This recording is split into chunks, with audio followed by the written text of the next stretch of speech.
Newcastle are a team that should be fighting for top minimum seven, Europa top 7, League, really. maybe even Champions League. They're a They've massive got that pedigree. club. They are one of the biggest clubs in the country. Look at the size of their ground. It's one of the biggest in bloody England. They shouldn't be They shouldn't have to be aiming to finish 17th every season. Not getting the game time he desires at Barca. No, Barca He's need on him way off for too the much week. wages. Yeah. Is it a sensible target for Newcastle? I think that's to be honest a brilliant like option because he's shown his qualities. Yeah.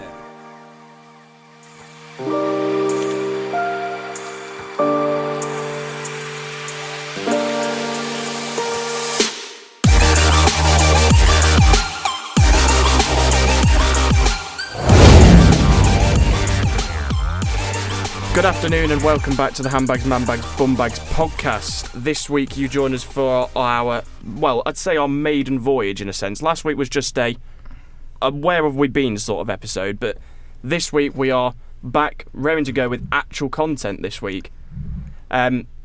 Special quote to start from Jake. Because this episode is about a certain topic in particular, as you will see in the title, Jake has told me that I have to put this quote in the episode. Newcastle vibes and tings. Yeah, that is basically what Newcastle the episode's about. vibes and tings. I mean, Newcastle vibes and tings. Yep. If you didn't get the gist from that quote in particular, I mean, this episode is about the recent takeover of Newcastle United Football Club and what on earth's going to be going on. So I'm going to let you two summarise just a bit basics of what's to come in terms of this Newcastle takeover and what we're going to discuss, and maybe if we get time further down the line in the episode, we may have another topic coming up.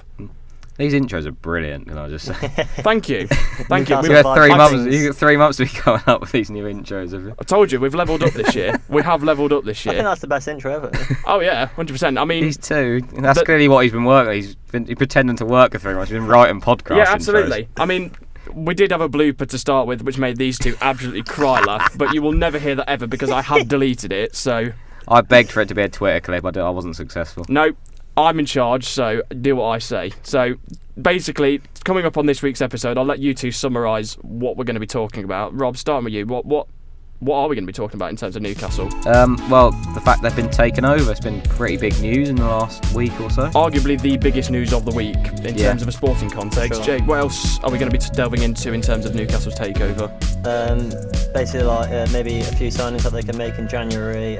Steve Bruce's future, because it looks like he's gonna get the sack anytime soon. So I think that may well be on the cards, but let's dive straight in with things. I mean, we've not really done much planning in terms of this, as per usual. Yep. But let's just dive into the basics of what's happening with this Newcastle takeover.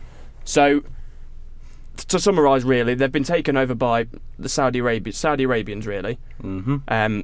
A majority share worth about, what was it? It was a £300 million deal or something. Something like that. yeah, to buy the club. Yeah. To buy the club, but then the net worth of the actual owners It's like is 360 billion, which Yeah. is more than Manchester City's owners. Yeah, I mean, like, that's I think it was staggering. like 10 times, like Yes, it's 10 about times 10 times City's own. and that's like genuinely mind-boggling. That's yeah. absolutely staggering. Because it is, despite obviously the Premier League done a report saying it's allowed to go through because they don't think the Saudi Arabian, is it government or was it royalty in Saudi Arabia? It might be royalty, royalty, I think, but yeah. we've got to be politically correct. We can't get this wrong, can we? Well, the Saudi Arabians involved. That's the safe option. Well done, they well were, thought of. They were.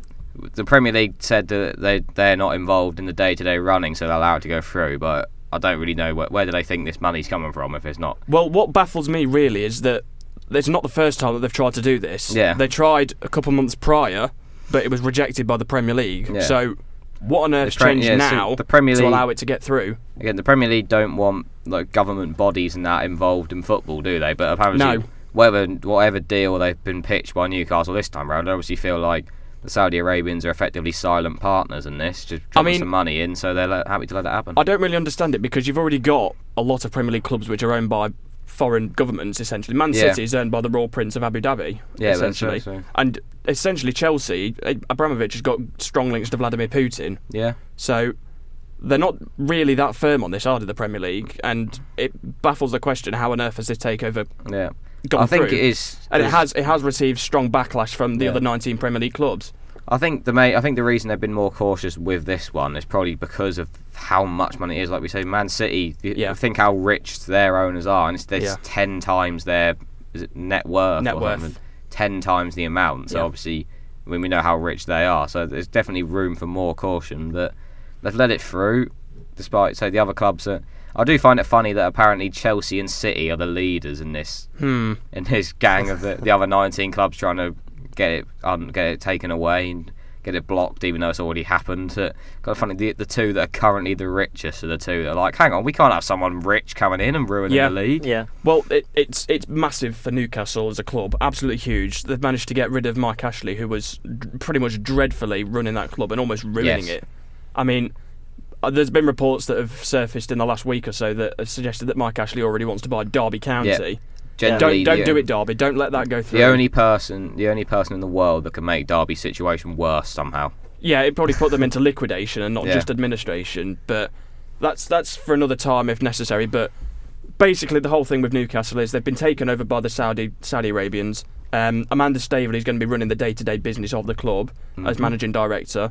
Along with her business, I don't know what it is exactly, but she's in charge basically. Yeah, and she's effectively the new Mike Ashley of the club. Yeah, I was going to say she's effectively like the Karen Brady at West Ham. Absolutely. The face of the club, Face of the club, and she'll be working well. Do we see the fans being quite involved with the club or not? I think if they've learnt lessons from what went wrong with the likes of the Super League, they will get the fans heavily involved. But like we said, part of the issue with the Super League is because we have owners that don't understand the English culture with football. Well, that poses another question as well. If the Super League was to resurface in say 5 years or so, is Newcastle going to be one of those clubs that tries to push themselves into the rendering? For sure. Yep. Yeah, the amount of money that they now have, they can literally do anything they want in world football now. But the whole thing's going to be irrelevant, really, because you're not going to be able to just single-handedly change your team in January.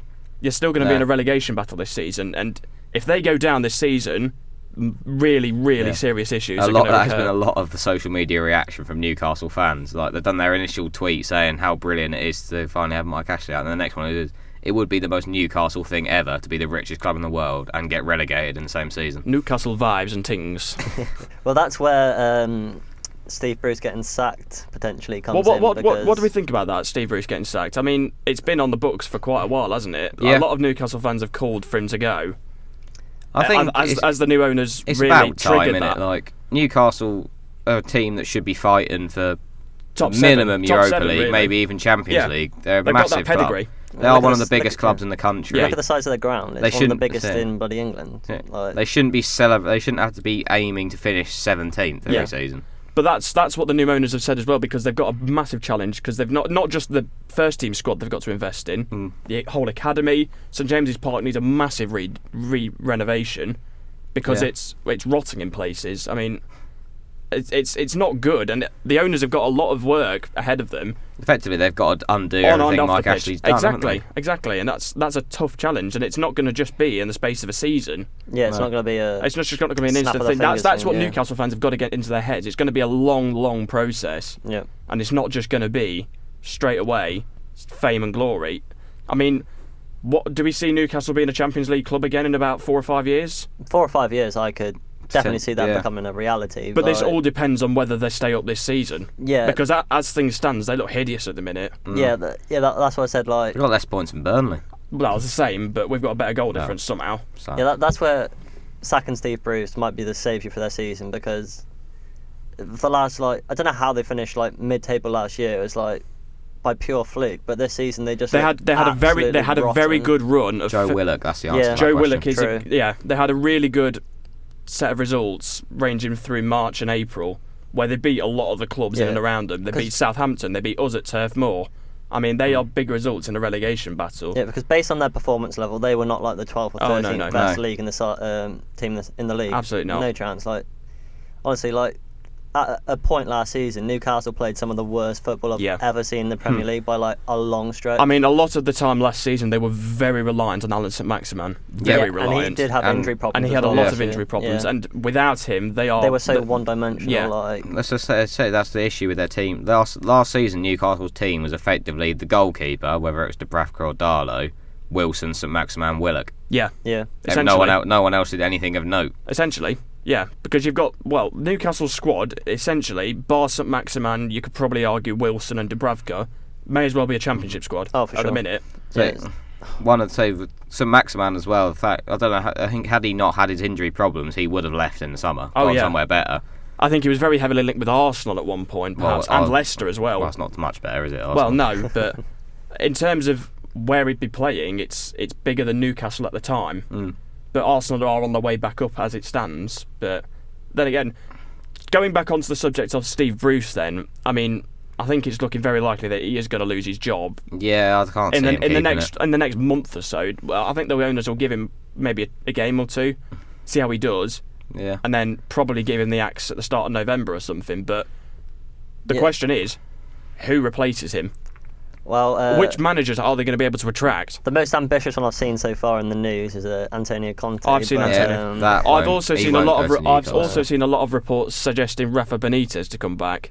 No, that won't happen. Now he's actually performing quite well with Everton. His family lives in Liverpool as well, don't they? So, yeah, he lives in the Wirral. That's how the local papers reported. They didn't say Rafa Benitez. They went Wirral resident named Everton manager. Yeah. Yeah, but Eddie Howe's an option because he's free. Yeah. But Newcastle, they need to go for somebody ambitious. Are they going to try and like stay with Conte. someone English, or are they going to try foreign again? They need to get someone in who accepts that it's a project and knows that they need to be someone who's willing to take the job and expect to still be there in 5 years' time. Yeah. I think the thing that Newcastle should do this season, whether they stick with Bruce or not, if they get rid of Bruce in the next 2 months or so, I would probably appoint someone on a deal till the end of the season, just to try and keep them in the Premier League, and then assess what to do in the summer when they've got a lot of money to spend. Their plan, doesn't it? It seems to be Graham Jones coming in till the end of the season. Big Sam who's managed. Well, he's been Roberto Martinez's number 2 at Belgium for 4 years or so. Yeah. But he seems to be the short-term plan. Obviously, if it's a success, then he will take over. We shall see. But it's big news for Newcastle, this. But the whole backstory of Saudi Arabia in general is not one that really makes the public eye. No.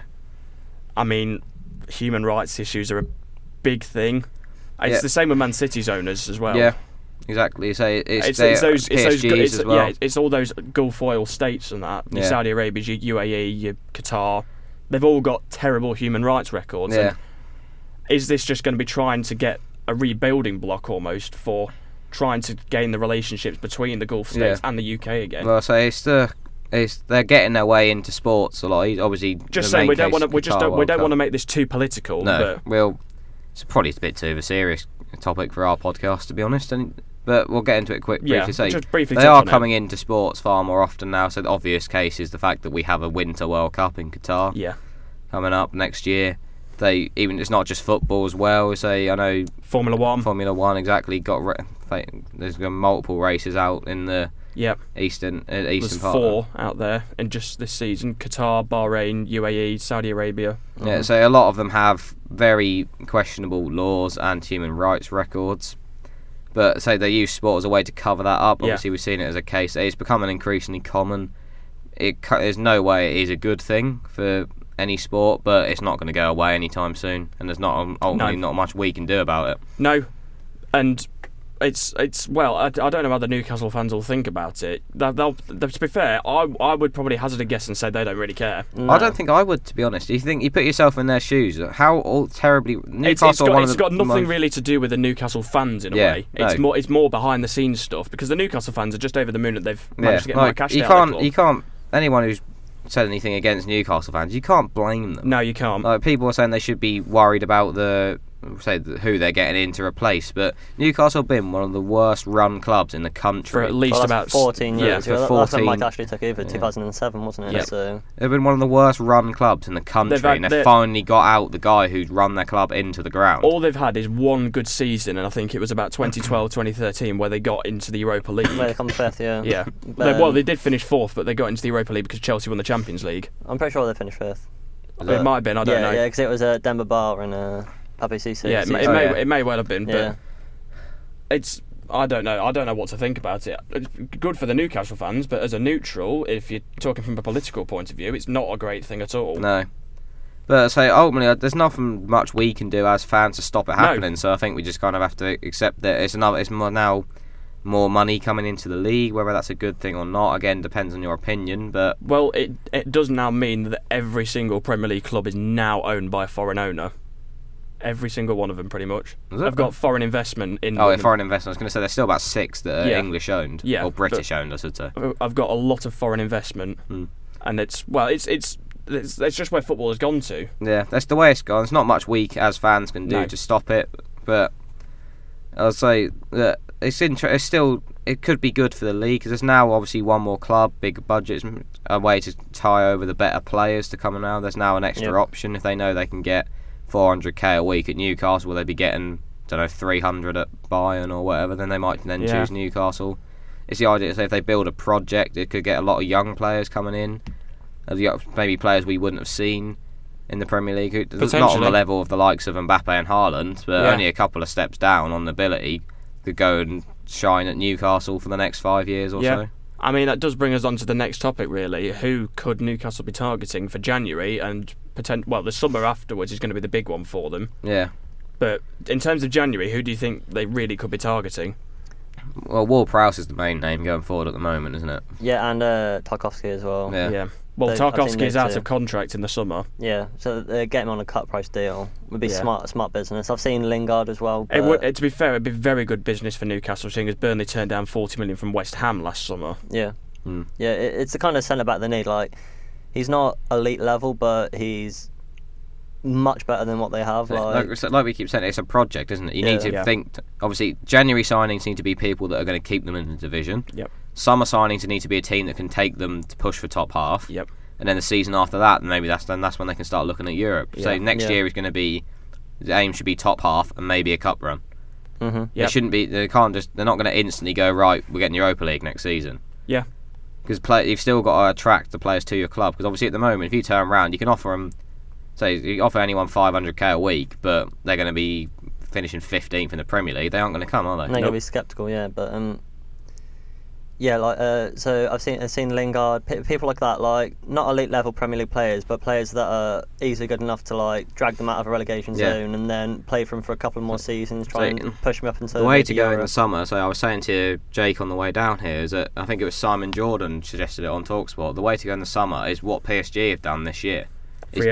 Free agents, because then you can give them some higher wages to tempt them into coming. Did you say on the transfer fees? So one of the ones he mentions, Antonio Rudiger, currently having contract issues with Chelsea, hasn't signed one yet. Very good centre back, massively underrated. If they can offer him enough money to make him stay in England, and so for them, then he could definitely be the leader in their defence for the next few years. Probably captain contender there as well. Yeah, absolutely. So players like that, so people like him, Jesse Lingard's another one we just mentioned. Yeah, he runs out in contract in the summer as well. Coming to the end of contracts, you can get them in on a free. Get them that's the sort of thing you can be agreeing these in like March as well, can't you? Pre-contract agreements. I mean, just looking at a number of players here on Google that have got contract expiries this summer. I mean, realistically, which one of these could you think Newcastle will be targeting? I mean, you've got players such as obviously Tarkowski, we've said.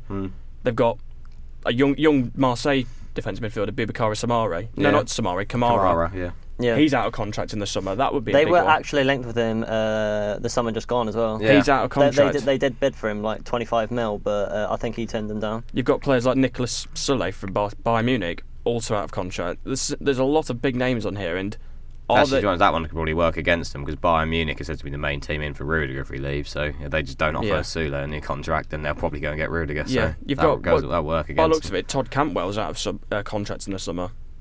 Yeah, I'm not sure about. He's very overrated in my opinion. He's like a short-term option. Even though he's young, he's not at the level where he's going to develop. Missing out the obvious one as well. We all know who else is out of contract in the summer. Kylian Mbappe. Yeah. Yep. Newcastle fans have seemed to got it into their head that he's going to be joining them, but the new face of Newcastle, Kylian Mbappe. Not for me. Some of them say definitely down the line. Say in the short term they are going to struggle for these signings coming in for obviously reasons we've already mentioned. But down the line you see maybe say not this summer. Say look at the players who are contracted running out in 2023. Mm-hmm. You got the likes of Raheem Sterling not playing as much at City as he is now. Could probably get him. And he is ageing as well. Say getting on. He's 27 this year, I think. Yeah, he's 27 in December. I'm pretty sure. Like 8th of December, I think. You do seem to always get these right when we ask you people's birthdays. He does. So he's 27 this year, so give it, by the end of his City contract, he'll be 28. Not playing regularly because of Grealish, Torres, Mahrez. Foden, yeah. He's not playing as much as he would be. He'd probably be open to a move, and obviously if you give it a couple of years, that could be their fight. That could be the type point where Newcastle are ready to fight for Europe. Yeah, that's the thing. Like Sterling's not a bad player either. He's like a very good player. Player. Yeah, he's on the verge of like 100 Premier League goals. Genuinely one of England's best players at the World Cup this year. Yeah, like Euros. That's what I meant. Just about to turn 27, and he's almost got 100 Premier League goals already. Yeah, he's on 97. Yeah, like it's unbelievable. He could easily go to 150, 160, and he's not a striker. He's like matching numbers like Robbie Fowler and people like that. So it shows how good he is. So he'd be interested in him because obviously he'd be able to play more games, and he's going to City as well. Obviously, he does say not trying to have a dig, but money does obviously come into it as him. Obviously, he does have a reputation amongst Liverpool fans because he went to City for about an extra 20,000 a week more. But obviously, the City at the time was a project as well. Yep. Yeah, it's very similar to the situation where, apart from he's now like 8 years older or something. It's very similar to the situation as next summer with Newcastle is what it's like when he signed for City. That it's more of a project and they can pay him more money and he's going to get more game time. Yeah, that's the thing. He'd be like one of the main guys there as well. He'd be like one of the faces of the project. Definitely, it's not something you can rule out at all. It definitely is something. If he continues to get less and less playing time at City, then there's definitely something you could see happening in the coming years. And that's potentially. That's the thing with Sterling. Now he's played for Liverpool and City. You can't see him going to like United or somebody like that. Like Newcastle is probably one of the most realistic options for him if he wants to stay in the league. Yeah. Because like Arsenal, I can't see them. Like I just see them just floating around Europa League for like the next 5 years. I just can't see how they break into the top four. Yeah. Like, ultimately, what we're saying as well, we're going as much as we're saying like short term, realistic. Go for people out of contract and do that, but obviously down the line, they've got money, so they might as well go and spend it. Go and make marquee signings. People like Sterling. You need once the first big name comes through the door, then that'll do wonders for the other targets. You just have to get the first one through, and I think Sterling is definitely a very worthwhile target for the first big name through the door. It's certainly throwing a statement out to the league if they manage to pull off transfers like that. Absolutely, exactly. For sure. You just need one. You need one to come through. That's all. That's usually. I mean, we've seen a lot of reports suggesting that Coutinho has been linked with Newcastle. I mean, not getting the game time he desires at Barca. No, Barca is need on him way off for too the much wages. Yeah. Is it a sensible target for Newcastle? I think that's to be honest a brilliant like option because he's shown his qualities. He's had a rough time at Barcelona, but he's shown that he's a good player. Oh yeah, absolutely. But right now, if he joined, he's far too good for relegation, obviously. But he's the kind of guy that could like even in January, he's the kind of guy that could just turn the season on its head and actually keep them up. I don't think they'll say. I personally would leave that towards the summer, probably. But say, I mean, I'm not quite sure what Coutinho's contract situation is like at Barca either. But it's like you said, I think it is definitely one for the summer. It's definitely a deal that works for both sides because obviously Barca are in the process of rebuild. They agreed. They've sent Griezmann back to Atletico, get him off the way, and just Coutinho and Dembele are the other two. Dembele's out of contract this summer. Yeah, Dembele is another who. He was unlikely to get a new contract to get his wages off. That's the thing get Coutinho gone, start getting these done, then they can start making new signings and rebuild themselves. That's the thing that Barcelona are in such trouble. They need to get wages off the bill right now. They might not even be able to wait 6 months, so they could be like, "Oh yeah, do you want Coutinho for 20 million or whatever?" And because they're in such trouble. They're trying to scrape money together just to try and renew contracts of Ansu Fati and people like that because they literally have basically no money whatsoever. So a club like Newcastle could pick off a couple of players that they don't want. It's incredible. So we're talking about Newcastle being poorly run. It's incredible how poorly run Barca's and So you look at people like Ansu Fati desperately trying to get new contracts. He was literally a day away from signing them letting him sign for Nice on a permanent a couple of years ago. And now he's literally one of the players who's got the future of his club in his hands. Yeah. He was he'd gone to Nice, taken photos with the shirt and stuff, and then something fell through. Yeah, Barcelona. Barcelona were happy to let him go to Nice on a permanent, and then literally it fell through because of something in the medical. They're the worst one. Now he's one of their best players. We say Newcastle's bad, but Barcelona are just on a different level. So much debt. How much debt are they in? Close to $1 billion. It's over $1 billion. Yeah, it's 1.3 billion. It's insanely bad. And I remember there's this guy they signed for €10 million, he never played a game and they just released him because they couldn't afford to just keep paying his wages. I can remember there's loads of examples with Barca. I can remember Malcolm example. Malcolm, yeah, bloody hell. Signed for, what was it, close to 30 million euros? 40 million, I think. 40, something like 40 million, probably on about at least 200k a week. Sold to Zenit a year later for 25. Yeah, exactly. Yeah. It's terrible business. Like, that's not even the worst. That's not even the worst one because they still got 25 million back. But that's 15 million lost in the space of a year. Exactly. Coutinho's going to be the one that's going to be disastrous. How much did they spend on him? 140 something. It's 146 million. And they're probably only going to get like 30. 30 max, probably. Yeah. That's insanely bad. And his best performances have come at Bayern in that time as well. Yeah, he literally battered his own club in that Champions League. Was it like quarter-final or semi-final? Yeah, when they had beat Mate too. Yeah, he came off the bench. And he left to go to Bayern, won the Champions League. Yeah. It's a tale of two stories, really. Barca going backwards. Newcastle look like they're on the way forwards now. And it's good for English football that a big club like Newcastle is on the way back up. Yeah, definitely. But you can't really get away from the fact of the backstory of the whole matter, which is the way that the Saudis will be running the club. Like we said, Honestly, like Newcastle fans won't care. They will not care at all. They've had such a dreadful well. 14 years. Like me and Jake were having this discussion today. It went through like Newcastle are such a big club. Like people don't understand. Like they were literally. I would say genuinely they're probably one of the top 4 biggest clubs in the UK.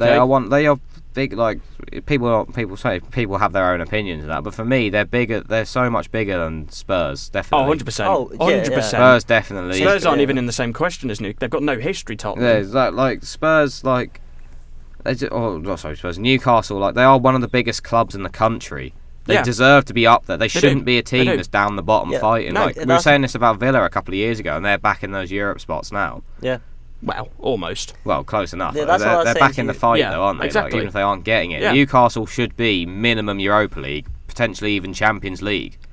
Yeah, they should be like they should be on the same level as Everton at a minimum. Yeah. And they've been down the bottom for a good 5 years or so now. Even in the Championship in that time as well. Yeah, they've been relegated and had to come back up twice. Yeah. That's what I was saying to Rob the other day. Like, if a club is going to get taken over by people like this, I'd rather it be a club with actual history because I don't mind it as much. Say if like, I don't want to pick on like something like Crystal Palace, but like if Crystal Palace were taken over, like I'll be like, Crystal Palace, not a very big club, not much history, but Newcastle are an absolutely humongous club. But like I don't mind it as much. Yeah, because like Newcastle are a club that deserves to be amongst the best. Yeah, their city is literally just football, pretty much. Football orientated. Live and breathe it. Yeah, it's literally.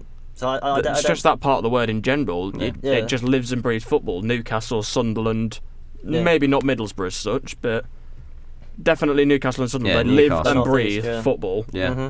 And it's a good thing for Newcastle's fans in particular that they've managed to get this deal over the line. Yeah. I don't think it's a bad thing for the league either. It just gives more exposure. Better players will join. Like, as an extra club in the title fight eventually in a few years' time. I don't really see much of an issue with it, to be honest. No, absolutely not. Absolutely not. But I'm not sure. I can't say I'm probably just being sceptical, but I can't see it even in 5 years or so. I don't think it's going to be the level. I don't think they'll be the level of the likes of City and Chelsea. Mm-hmm. You're looking at now Liverpool, United, and there with their teams. But I think what I think they should do anyway, whether my judgment is right or not, is invest in the players that are going to be the best. Look at it as a long-term project. Sign players in the next 2 or 3 years that are going to be some of the best in the world in 5, 6, 7 years. The problem is with Newcastle, they haven't really been properly utilising their academy system either. I mean, you can't really say that Mats and Sean Longstaff have been exactly academy prospects, can you? But then you say you look at the people and they've had nothing else really. There's some sort of flaw because look at the people they're sending away: Adam Armstrong, Ivan Toney. Yeah, exactly. Players like this come from Newcastle's academy and have been sent away. Yeah. Talking of that, there's Ralph Ragnick. I saw that they were linked to him as like sporting director over. Like he'd oversee the whole club. Like he'd change things like that, bring in an academy and all sorts. Like restructure the club. And so from top to bottom. They need to do. Like I say, they need to almost set out. Say obviously, it's got a thing the England national team are going through now. Obviously, we're getting towards the end of it now. We'll say Greg Dyke, who was chairman of the FA at the time, had a plan, didn't he? He had a 10-year plan, which resulted in us winning the 2022 World Cup. And we are getting towards the end of it. But like we've followed that plan, we've brought the talent through. That's what Newcastle need to do. They need to sit down in these meetings now and say, look, 2031 or 2030, we want to be fighting for the Premier League title. Yeah.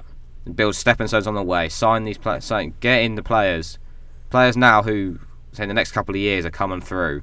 And then so the next time there is somebody like an Erling Haaland who shoots out of nowhere, make sure he comes out of nowhere playing for Newcastle. Yeah, exactly. Yeah, I think their main target in like 2 years' time is to win a trophy though, because they haven't won one in what. So in the short term needs to be can't back class in the championship as that either. So this season, simple way to put it, this season stay up. Next season is consolidate top half and cup and cup run. Then the next 5 years or so should be consistent Europe, really pushing on, further in the cups, and then like I say, 5 years onwards, that's when you go right. Champions League every year, title. Yep, 100%. Yeah, that's the way you got. Exciting times for football in the North East. So definitely, the young players. Let's say for Sunderland fans. Well, no, Sunderland fans are in the mud. They're on the way back up again. Sunderland, slowly but surely. Sunderland fans will be fuming. Just at the point they finally look like we're going to get back in the Championship, Newcastle become the richest club in the world. Yeah, like the point where Sunderland could go up and Newcastle could go down. So in the same league, Newcastle have suddenly just got this massive influx of money. Sunderland till I die. But just in general, so give me a sentence to sum up Newcastle's takeover in general. Start with you, Jake. Just give me a sentence to summarise it. Good for Newcastle fans. Is that it? Yeah, because they just had a torrid time, haven't they, for the last 14 years? Expert analysis from Jake Peart there. That's what I think. Just like cutting edge reporting. It's good for Newcastle fans. Yeah, yeah. It's simple, but it works. Go on, Em. Your turn. Interesting future project. Interesting future project. Yeah, I like that.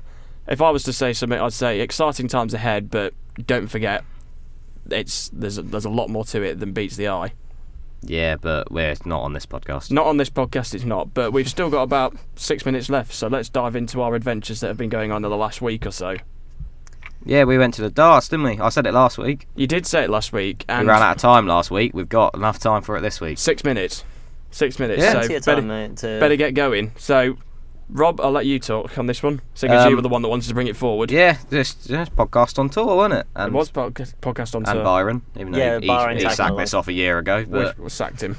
No, we didn't really sack him, but he lost interest. Podcast. Well, as soon as we went to a sports podcast, really. HMB on tour. Yeah, we should have filmed it. Shouldn't we put it on the YouTube channel? Yeah, sod that. That would have been funny. They got a bit ropey by the end of it, though. Oh yeah, 100%. But yeah, a decent night, wasn't it? Yeah, last Monday, finished our lecture, hopped back home, got dressed, straight to Leicester to the Morningside Arena. Yeah, well, to be fair, we rushed to McDonald's. Yeah. I ate 4 hamburgers and 2 large fries in about 3 minutes. Yep. Standard. Yeah, and then Rob with his nuggets burnt all his man. Yeah. I was put under pressure because everyone else had finished, so I had to try and eat like 5 nuggets in 30 seconds so we could leave. Well, me and Jake are quick eaters anyway, so it wasn't really going to bother us. But yeah, it was good, wasn't it? It was good night out. Yeah. It's just good to be back. It's something different to football. That was one of the other things that's happened. We were saying last week what's happened while we weren't on air. Something else has happened. You can go back and watch live sport again. Exactly. So I've been to football games over the summer as well. In the space of about 2 weeks, I've been to 3 football games and a darts event. Exactly. Yeah. You can go back to these things now. Like something we haven't been able to cover on here. It's gone really well over the summer. Trials have happened, they paid off, and we are relatively back to normal in these sort of things now. We are. That we can go and do, and the darts was brilliant. Everyone's out there having fun. Yeah, brilliant. Great atmosphere there all night. Obviously, the tournament went on, carried on over the course of the week. Finished at the weekend. Johnny Clayton winning it. Yeah, we actually saw Johnny Clayton play that. We did indeed. As well. Hit a 170 as well against Callum Reds, who's a Newcastle fan, by the way. So he's absolutely buzzing. Look at that. We know exactly what we're doing. Look at that link. Newcastle vibes and things. Yeah, I follow on Snapchat. So yeah, we have that because I'm big time. But, Newcastle vibes and things. But yeah, it was really good, wasn't it? Yeah. Yeah, brilliant night. Yeah, and as Rob said, it finished the Saturday just gone. Johnny Clayton, the Welshman, beat his fellow Welshman, Gowan Price. I mean, out of the 2 out of the 2 days of early stages, we definitely got the better of the 2, 100%. We got the better night by a country mile because the first night was so one-sided. It's just 2-0, 2-0, 2-0, 2-1, 2-0, 2-0. We managed to get a souvenir from it as well, didn't we? Yeah. Or I managed to grab one for you. Gary Anderson's match flight, which I was buzzing about. Just some drunk bloke climbing on the floor. For those where is it? But then Rob just swoops in, just comes back from the toilet, swoops in. Oh, look, I've got this. Yeah. For those who don't know, at the end of the games, the dart players will unscrew their flights and they'll throw them into the crowd, so people will go down to the front. Yeah. It happened after every game. People would queue around the front. And one game, Gary Anderson's one of Jake's favourite players. Even though he lost the game, he still came through for the fans and threw his flights in there. I was absolutely desperate for the toilet because I was gonna go, and then Anderson pulled it back to 1-1, which then meant I had to hold it in for another 5 minutes while I played another set. I was desperate, couldn't hold it in, barged through the crowd. I go down, I see him throw it, I see something fly past my eyes over the whole crowd. So many people at the front. Then there's just this this bald bloke in his 40s on his hands and knees trying to work out where it went, and I just looked down, it's right by my feet, so I nabbed that. Swooping in. Pick it up, go to the toilet, come back, and then just get it out of my pocket, and then there you go. Now Jake's got a souvenir. Yeah, which I'm going to probably put in a little safe box and keep as a piece of memorabilia. Look out for each other on the HMB podcast. Yeah. Lots of drinks were consumed by, 3 of you. Yeah. I obviously. We had to make up for you, didn't you? Yeah. Designated driver. See, we look out for each other on this podcast. We're a tight group. You drove and didn't drink, so we could actually still go because we wouldn't have physically been able to get a train back. So you booked the tickets, and the reason we could actually go because you drove. I nabbed you a match flight. Yeah. I bought the tickets. I drove us to the event. Drove us back in the worst driving conditions I've ever experienced. Yeah, they were awful. Ever experienced. Monsoon rain. It generally was a monsoon. It was aquaplaning all on the road. I felt scared for my life. Genuinely cried when I got home. It was that bad. Better than Max Verstappen in the wet, though, mate. Get me into Formula 1. The funny thing, let's make this a petition now. You'd have Get won me the into Turkish Formula Grand 1. Prix just gone this weekend. I'd have won that race. Yeah. I would have won that race. the funny thing about the journey back was it was so dreadful. Me and Jake generally didn't realise till we kind of got back the next morning. We thought back on it then, and we're like, bloody hell, that was horrible. How did you drive in that at the time? We were loving life. Yeah. We were just waffling in the back. Exactly. We had quite a nice. It didn't help either that the road was unlit. No. What was it? It was midnight. It was midnight. Terrible. It's generally the worst driving experiences I've ever had to experience. Got on telly a few times as well, didn't we? Crept into shop. I've only been driving 2 years. Yeah. And I've already had to experience that. Yeah, got on telly as well. It's good. Put that darts. Yeah, just an elite driver. Even got on at the end as well. Everyone was leaving, and we went down the front, and we were chanting at Wayne Mardle. Got on the telly at the end. Shout out to Wayne Mardle's dog Sherlock. What a hero. Yeah. My hero. That got us on the telly. He kept looking around at us. Didn't he? Yeah, he actually did. Yeah. We love you, Sherlock. We do. Yeah, that was a champ, but yeah. Fantastic stuff. Yeah. HMB on tour. That's what happens to Jake when he gets a few drinks and he starts chanting about Wayne Mardle's dog. Yeah, maybe some more to come, but for now we're going to have to start wrapping things up because I'm worried that the Zoom's going to cut off any moment now. So we'll start another one. That's fine. Stop ruining my outros. It's the same as last week, but anyway, let's cut things up. Thank you very much for listening, and tune in next week for another episode of the HMB podcast.